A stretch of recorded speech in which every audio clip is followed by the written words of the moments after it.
7 सितंबर रविवार भाद्र पूर्णिमा है और चंद्र ग्रहण का महापर्व भी है। सूतक कल दोपहर 12:57 से सूतक आरंभ हो जाएगा। मोटा मोटी समझना चाहिए कि 12:30 बजे से सूतक का काल आरंभ हो जाएगा। वैसे 12:57 समय है, लेकिन अपने को 12:30 से मानना चाहिए, जिससे कि सूतक के पूर्व की जो तैयारी है वो 12:30 बजे तक कर लें। अपनी शिखा में कुशा धारण कर लें, जो भी सूखा सामान है उसमें कुशा डाल दें, अन्न है उसमें कुशा डाल दें। और सूतक के काल में जो रुग्ण है उन रोगियों को फल जल आदि ले सकते हैं, अन्न नहीं लेना चाहिए। ग्रहण काल में सर्वथा जल भी नहीं लेना चाहिए, मलमूत्र का त्याग भी नहीं करना चाहिए।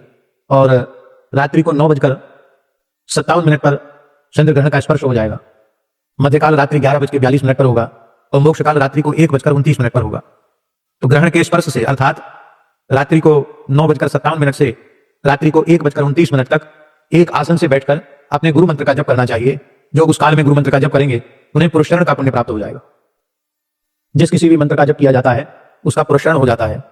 तो यह ग्रहण का काल अत्यंत पवित्र काल है। इसमें शयन नहीं करना चाहिए, भोजन नहीं करना चाहिए, स्त्री का स्पर्श नहीं करना चाहिए सकाम भाव से।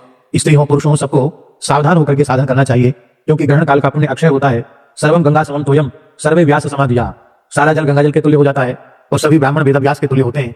इसलिए स्पर्श के काल में पूरा सिर से स्नान करना और मोक्ष के काल में सिर से स्नान करना आवश्यक हो तो मध्य में भी स्नान किया जा सकता है। बहुत से लोग तो जल में ही बैठ करके पूरा जप करते रहते हैं, लेकिन जिसके शरीर की जैसी सामर्थ्य हो, स्पर्श काल में एक बार स्नान और मोक्ष काल में स्नान। मोक्ष काल के बाद फिर लगभग 1:29 पर मोक्ष काल है, तो स्नान करते करते 2-2:30 बज जाएगा। फिर ब्रह्मवेला आ जाएगी, तो अपना नित्य नियम शुरू कर दें और नित्य नियम के बाद फिर ठाकुर जी की सेवा पूजा सवेरे 4-5 बजे ठाकुर जी की सेवा पूजा शुरू कर दें।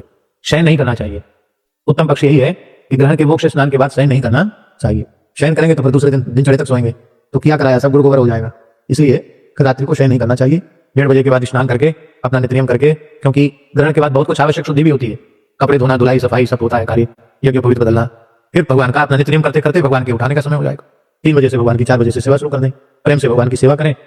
जिनको आवश्यक हो शरीर की दृष्टि से वो दिन में मध्याह्न में 1 घंटे 1.5 घंटे सो लें, पर्याप्त है। ये ग्रहण का काल व्यर्थ नहीं करना चाहिए। ग्रहण की सूचना